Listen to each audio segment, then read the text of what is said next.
Hey everyone, Budget Nerd here. Today we'll look at one of Terra-Master's 5-bay NASs. Yes, they sent it over, and yes, I'll let you know what I really think.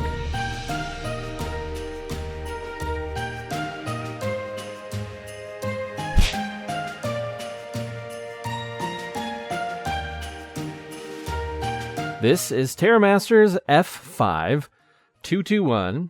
It's aimed at the small business that needs a good amount of storage and modest horsepower to run some simple services. In the box, you get a power brick pushing 12 volts at 7.5 amps. You get a pack of screws, an Ethernet cable, pads for the bottom of the NAS, hard drive shock absorbers, hard drive screws, a screwdriver, stickers to ID your drives, and some instructions and warranty info. Lastly, you have the NAS. It feels pretty solid, and it looks pretty cool.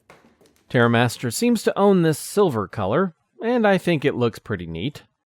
This NAS comes with a 2-year warranty, and is made in China.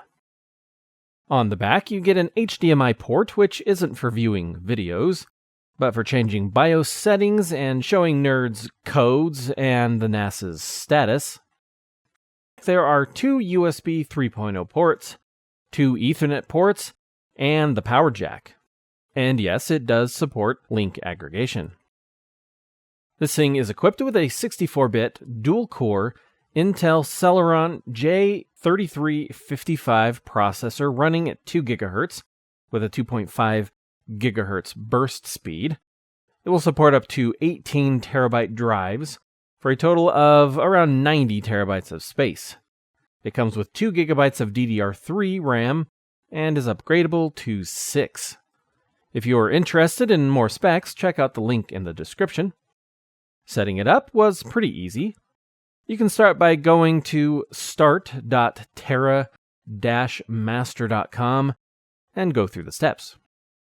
They claim it will do 4K video transcoding, support AES NI encryption, has auto backup, file system snapshots, several RAID options, cloud drive backup, and the options to set up your own personal cloud.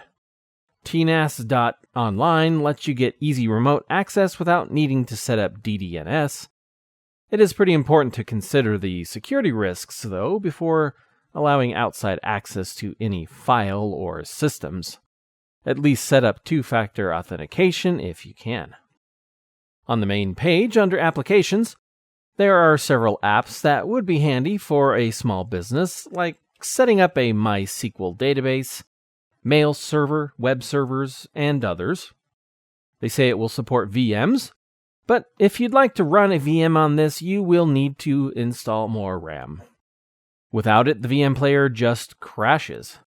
It's nice that you can upgrade it, but I wish this NAS used DDR4 instead of DDR3.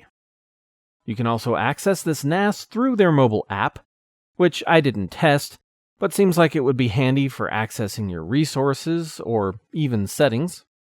Transfer speeds would average 20 megabytes per second for basic use. Best case scenario I saw, comparing it to the SYNOLOGY NAS I reviewed back in March, it would average just under 100 megabytes per second, while the SYNOLOGY NAS would hold around 111 or 112. So speeds are good, but nothing special. As mentioned, it has a 2-year warranty, and that is good, because there are quite a few complaints on the internet about these NASs. Having it hang, shut down, reformatting the drives, and issues with security. Any NAS could potentially have these issues. During testing, the only issue I had was it did force me to reformat all the disks once. After I power cycled it, after VirtualBox froze on me. Thankfully, I didn't have any data on it yet. 4K encoding did work, but when it was a high enough bit rate, like my 79 megabits per second FEMI drone footage, it did pause to buffer from time to time. However, streaming it straight from the NAS with no encoding, it played just fine. Plex also ran fine, and as long as your movies and shows aren't too taxing, it will work. During testing, I didn't see anything strange on the NAS nor in Wireshark.